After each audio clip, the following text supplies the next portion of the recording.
follow. Will be a different act. First, I want to tell you, my name is Sauer, and I will speak about forgiveness. But the second thing, I'm really grateful that Dave Bell is in Tennessee or somewhere and isn't here.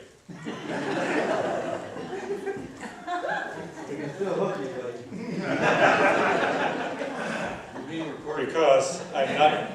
Oh my God.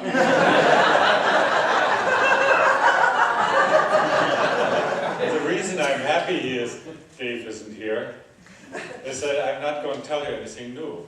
It's same old stuff. Forgiveness, you've heard many times.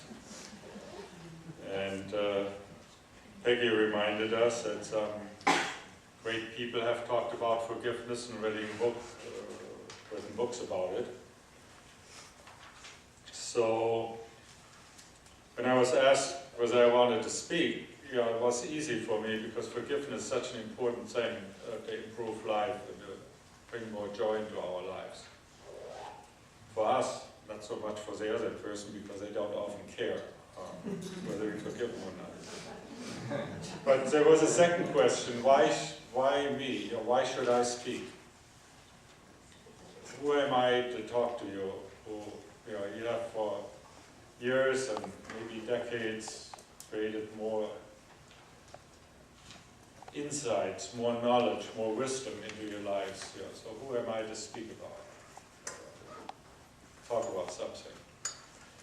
So I will try to give my perspective and my view of this, and maybe it contributed something because I talk about my own experience and what works for me, what helped me on my journey. And there could be some things which you can pick up from it, and other things you may not relate to so easily. Well, one of the first things about forgiveness has always something to do with the past. And all of our lives are stuck somehow in the past. So forgiveness allows us to free ourselves a little bit in little steps from the past. Because there is no life in the past. If you really think about it, you think you may have lived in the past, but it's not your life. It's over, it's gone, it's past. So you live. You don't live in the future. I don't live in the future. We think about it, we project, we build fantasy castles in our mind about the future. But that's not where we live either. We only, always live right now and right here. And yet these constructs we have in our mind about the past and sometimes the future influence us and often ruin our lives. Because there's some negative stuff hanging around. And that's where forgiveness helps us to cut those strings and those attachments and be freer. Now my particular perspective, I'm an engineer by training and I've worked in business for many years. I'm a practical guy. I look for results. I don't give too much about, I do smell the roses. And I'm very grateful for the gorgeous roses, and I like beauty. But I don't give too much about, if it doesn't bring results, I'm not impressed. So I'm looking for results. So what I'm talking about today is trying what helped me to get results. So I tell you a little bit why I needed results. I was born in the middle of World War II in this medium-sized German town, actually just about the same size of Ann Arbor. And yet it was an industrial town, and they produced weapons of war and actually fuses for bombs and stuff like that there because they had a little sewing machine company which made these kinds of things, was good at it. So very early in the war we got a bombing raid. We also were far on the west side, so it was easy for the British to come there and drop some bombs. So in the internet I found out when this bombing raid started, I was 3 months old. On my 3 months birthday, we had the first bombing raid. And if you don't know what a bombing raid is, but you might have seen something in the movies, the way it works. There's sirens, everybody runs in a basement or shelter. It's totally black because you don't want you to, they come at night, so nobody wants any light, so they find you. And then you hear the anti-aircraft guns. Now those are guns who shoot stuff up to 30,000 feet to hit the, so they are loud. They are like bombs themselves. So everything shakes. So people shake with fear. The little baby picks that up, and that every few weeks, every month, that kind of an experience. And then the bombs, when you got hit, your town got hit, if they flew over you, you just had another sirens and then you were free. Or you got hit and like an earthquake, everything, noise, whatever. So that was my growing up. And then we got sent to Far East Germany to get us out of the bombing range. And we had to walk back when the Russians came. And then we had a couple of years after the war, when I was like 4 to 6, where there was no food. Now we didn't starve totally, but we constantly had hunger. So that's how I grew up. And I didn't relate that I constantly had these problems of fears, of anxieties, what could go wrong, never felt confident. That was just programmed so deep inside that I couldn't even access it, because our normal reaction is we forget about it. So that's a little bit about my story. What I first started to help myself was nature, walking out in the nature, beauty of nature, that helped. Poetry helped. When I came to this country, I learned meditation. And I do a lot of in-depth meditation, and that helped a lot. So slowly this stuff loosened up in me, and I didn't even know where it came from at the time. It wasn't until about 5-6 years ago that I really understood how this process of youth traumatization impacts on us. So that is my early experience, and why I constantly searched for some way, searching. Many of you search for something better. And you may have been traumatized. Somebody may have dropped you as a baby, who knows what. You may have had parents who were overprotective, like I was. I was constantly afraid our kids, something would happen to them. Fortunately, I had a wife who was fairly level-headed and sort of calmed me down. You know. I still have her. She still hasn't fully calmed me down. But so, how do you get results? Now, Dave Bell talked just a few weeks, 2-3 weeks ago, about constant prayer. That each thought, each feeling we have is sort of a message to the universe. And the universe, we have to learn, it's a very important lesson. And he often talked about it. The universe will do whatever we ask. So if we think negative thoughts, if we think fears, if we feel accidents, something we try to us. That is the life we live. Fear, accidents, anxieties. If we think positive things can come. The shift is the tricky thing.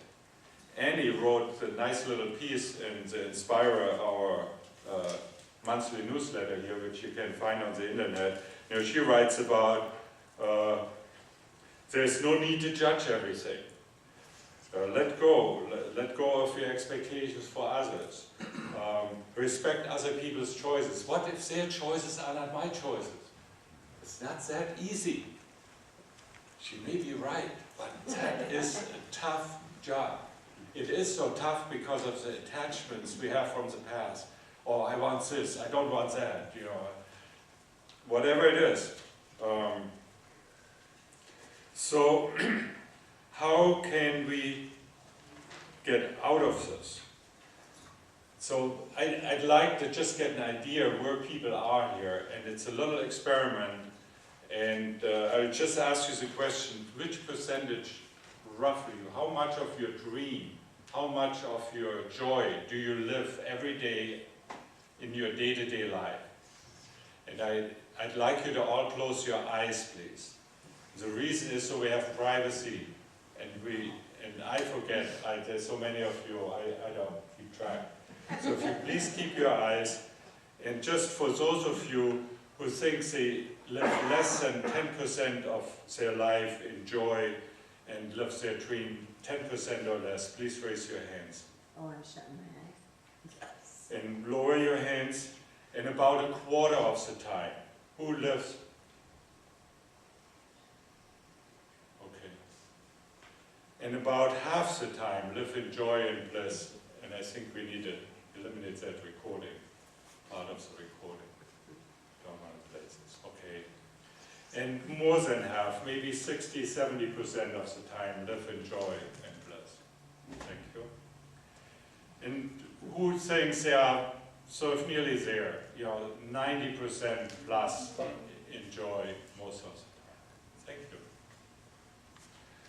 So can we eliminate that part from the recording? The only thing on the video is you, Fred. Ah, good, okay. Fantastic. Thank you. So you can open your eyes now, and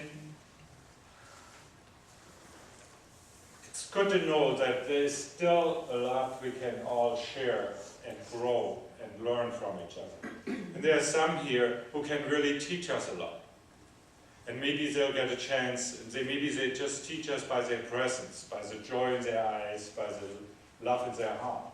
And that is all we need. So in my experience, how do I get results? There are two ways to get results in principle. One is, if we send the universe more prayers, more messages of feeling and thought, which are positive. We focus on what we want. Now, positive and negative is a relative thing, but positive is what we want. That is positive to us.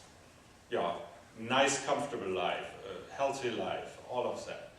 So that's the one thing is we look at creating more positive thought, more positive feelings. The most effective teachers in that area, and the best material I know of, and it doesn't mean there's not lots more, but that's the material of the Abrahams and Esther Hicks. She wrote books and everything. She tells us how to train our negative thinking such that we switch it to positive. But this is something I don't want to talk about today. It's another topic. You can probably fill 3 talks with it or more. What I want to talk today is the other side. It's releasing the negative programming, the fears, the anxieties, the resentment, and it's usually related to some experience with a person, mostly with a person. If there's an accident or we get hurt, sometimes we fall ourselves, and then we have to forgive ourselves. And that's possibly the most difficult thing to forgive, is to forgive ourselves. But often, the negativity we carry around and the constant self-talk, oh, how terrible, and I'm right there. Don't believe I do more of that perhaps than many, because there's tension at home often. There's tension somewhere else. We think, oh, if I just this changed. But if we, at that point, as soon as we realize what bugs us, what bothers us, at that point, we need to take action to release that. And forgiveness is the tool. And there are many ways. There's a Course in Miracles, which is 1,500, 1,600 pages about how to forgive and learn why to forgive. There's so much this community does in that area. So forgiving is an important thing to release this unwanted stuff. I want to mention another process and a tool which many of you are familiar with, but I want to mention it again because it's also so powerful and so useful. It's a little bit out of the box. Now, this whole community is out of the box. And yet, we still are in our boxes. Even if we're out of the box, we create our own box. And here's a tool which can help us to come out of that box a little more. And it doesn't replace anything. It actually, it's so wonderful because it can be used, this tool can be used with anything else you do. With forgiveness work, with A Course in Miracles, with prayer, with meditation, with anything you do. It's just an additional catalyst, an additional tool you can use in your daily lives at any time, whenever you want to use it. Dave has often talked about David Hawkins' work with a map of consciousness where you basically calibrate how useful are things on our spiritual path. This technique clearly calibrates at 540, just slightly above 540, which is unconditional love. And the reason it does it, it's universally useful. It does no harm. Now it can sometimes be used in a false way by somebody who's really untrained to create some temporary harm. It's very rare. The technique itself doesn't create harm. And it works well for all people. You know, there's some spiritual techniques, very young people or people who are not interested in spirituality, it never work for them. This tool has been taught easily to 4-year-olds and 80-year-olds. It works for everybody. It's used worldwide. I know personally of at least 50 countries where this tool is used where they are experts. I know it has been taught in grad school at U of M. It's not very famous there, but it has been taught. Probably millions of people worldwide use it. It's being taught, now started to be taught, some European university, and it's just enormously powerful to release stuff, your attachments, to release pain with people, to release pain with the past. So, what is this tool? And Peggy said in her reading something very interesting, you know, that forgiveness is the salvation of humankind.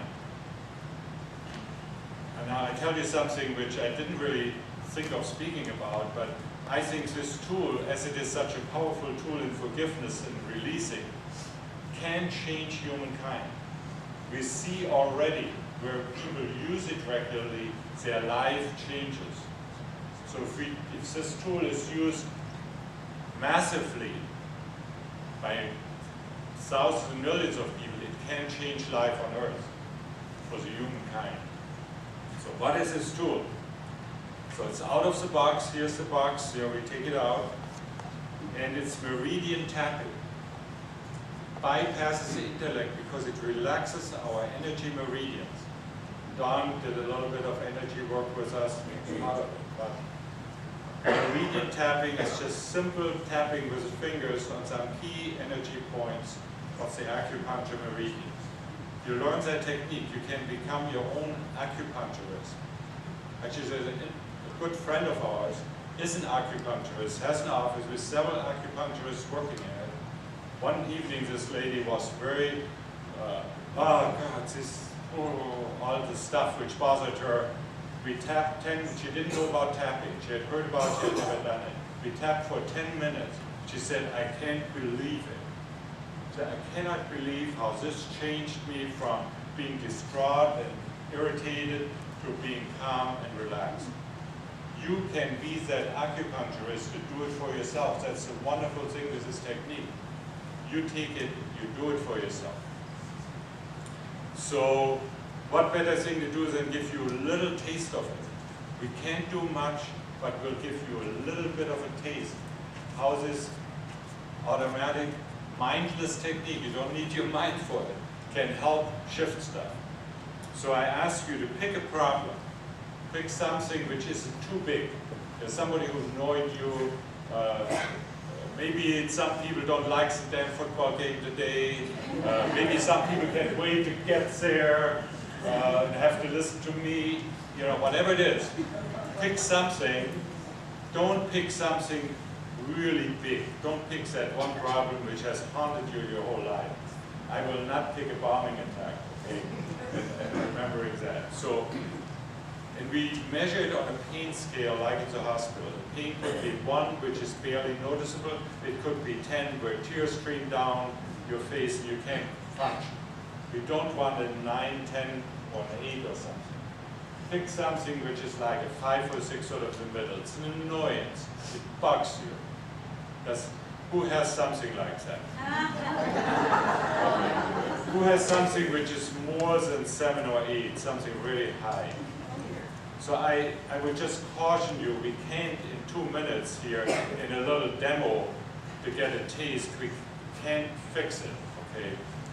So if you want to use it, I can't tell you not to use it, but just consider that this is a little bit of a taste. So what numbers do we have? Who has like a 5 or 6 or 4 kind of an issue? Who couldn't find anything? Don, you are incapable. You don't know bloody job. Are you getting annoyed at me? You just get a little annoyed at me. There's also forgiving yourself. So is anything I'm annoyed about this of myself or so, you can work with that. Okay, so we'll just do a little demo. So think of what bothers you. This thing which bothers me, we tap gently on top of the head with 5 fingers, just gently on the top of the head, nothing else. And think of that problem. This bothers me. This idiot who cut me off, whatever it is. Myself did this stupid thing. The next point is at the beginning of the eyebrow, right at the beginning of the eyebrow, on the eyebrow, we tap here gently. This problem which bothers us. This unforgivable thing which bugs me about this person all the time. The next point is on the bone right next to the eye here, where the eye slit is on the bone. Not the side of the head, the temples, right here on the eye. This problem, this bother. The next point is on the bone under the eye. Obviously not the eyeball, just directly under the eyeball on the bone here. Not on the cheek, like this. So think of that problem. You always want to focus on that problem. You could even say this problem, this idiot, this whatever it is. Next point is right under the nose. There are many more points. We just use a few today. And next point is under the lip, in this little indentation between lip and chin. This problem, this loosens. The next point is on the chest, under the collarbone, right near the chest bone. There's a little indentation, the exact point, but if we tap with several fingers, we can't miss it. This problem we have, this bugging, loose. The next point is the arm, hand width under the arm. You don't really need a lift. I do it more for, you could just do it like this. But it's about where the bra strap goes for ladies, so on the side. We can tap while the hands width under the armpit. So these are the points. We tap that. Now if you think of your issue, just think again, did it get worse? Could you just raise your hand please if it got worse? While we tap. Got a little worse? Got a lot worse? A little worse. Stayed about the same, nothing changed. Got a little better or a lot better. Okay. So there are few where sometimes it goes up a little bit. There are reasons for it. We can't address it now necessarily. Sometimes it stays the same. That is fairly normal. But for a lot of people, there was a positive change. We just did, many of you know tapping, but many of you don't. We just did it for a minute and a half. So this technique, when you know how to do it and you use it, you are in a habit, a little bit good with it, can make tremendous change. Because when something comes up which bugs you, you can use it right there, that very moment, and it diffuses it off completely. So when somebody says something bad on you on the phone, I've had trained people, salespeople, to tap right when they are on the phone, to tap while they're on the phone, and some customer or somebody doesn't bug them anymore. So it's a very, very nice tool, and you don't have to make a decision to forgive, you just tap and it sort of gently often moves away. Now we can't promise that it always works for everything, but most of the time it works for most of the people. And with a little training, it's virtually 95% and better. So now it is open mic time. Yeah, it's great.